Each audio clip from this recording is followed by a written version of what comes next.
Iverenantsika rehefa eo ny mahakasika an'izay asa fanaovan-gazety izay fanasiany ministra ny atany sy ny tsinjaram-pahefana resaka omaly ny mahakasika ireo fifidianana izay mbola miandry antsika eto Madagasikara. Isan'ny noresana manokana tao anatin'izany moa ny fifidianana be ny tanàna, tanjona hoy izy ny tsy ampitarazoka ny fifidianana nefa ihany koa tsy tokony rotorotoana izany. Zava-dehibe afahana miroso amin'ireo fifidianana izay mbola ho hatrehany ny lisin'ilay atrikasa fikonam-pirenena mikasika ny fitsinjaram-pahefana raha nivoalazan'ny ministry ny atany sy ny fitsinjaram-pahefana. Ary soa ihany fa nisy ireny atrikasa fikonam-pirenena ireny satria voapirofo zao fa hitanareo fa tamin'le volavolan-dalàna anankiray mahakasika ny fifidianana eo anivon'ny faritra tsy ny commune ihany io fa ao ny région na hoe faritra ao ny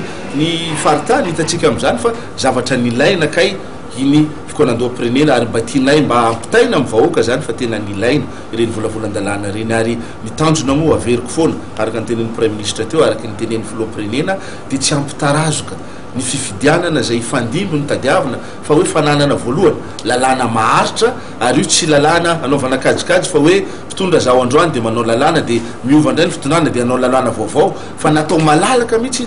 ny lalàna ary voapirofo tao anatin'ny adihevitra fa ay zany zavatra tsy namboamboarina lizy fa zavatra hoe azo natao tsara nanangona ny hevitra rehetra manera ny lafivalonynosy fa nitanjona araka ny teneny koa dia hizotra araka ny tokony ho izy na ny fandanianareo lalànareo na ny fidirantsika ao anatin'ny fifidianana mifandimby mazava loatra moa zany nitanjona ihany koa ny fametrantsika zay haute cour de justice zay zany. Nandeha ihany koa ny resaka tatoato fa hozaraina komina enina ny tanàna Antananarivo. Manoloana an'izay dia nanambara ny ministra fa ny antenimieram-pirenena no tompo-teny farany. Nisy tokoa zany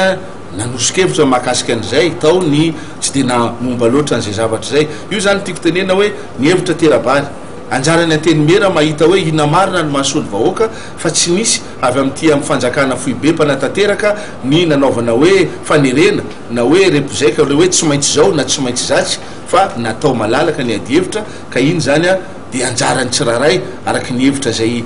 navoaka tao zany anjarany antenimieram-pirenena indrindrandrindra ny mahafantatra ny tena mahasoa eto amin'ny tany sy ny fanjakana ary anjaranjareo mamoaka zany ho lalàna. Notsindrin'ny ministra fa tsy maintsy averina faritana ny antsoina hoe délimitation jerena ihany koa ny lahara-pahamehana tsy mora ny manao lalàna mila fotoana ary tsy azo irotorotoana raha ny voalazany.